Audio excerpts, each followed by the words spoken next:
comes a time every summer, the end of July, when we have to get the herd ready to introduce the bull.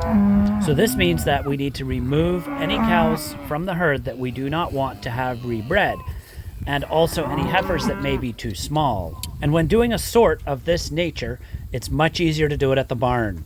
So we're at a point where the cows are not that far away from the barn, so we're doing what might be called a cattle drive to get all the animals down into the barn where we can safely sort them. But it's a downhill trek, and the cows aren't particularly fond of going to the barn this time of year. In the fall, when there's snow on the ground or snow coming, they'll run down the hill. But at this point, they say, "Nuh-uh, that's not where we want to go." And at first, Antonia was able to get them moving by just calling them. But as time came on, they weren't even convinced with that. So with 3 or 4 of us in the back and a little gentle coaxing, we got them all down at the barn. I had been planning to set up the camera as we sort, but everything happened so quickly, I didn't get a chance to.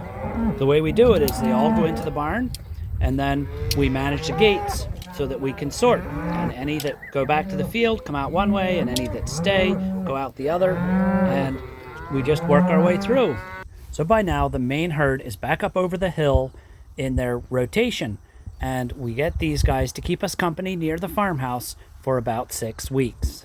And then we head back up the hill to see the hens on pasture. I really enjoy hearing their soft cooing noises as they look around and check for bugs in the grass, doing what chickens love to do. And my final pasture shot was taken on the weekend as the sun was setting.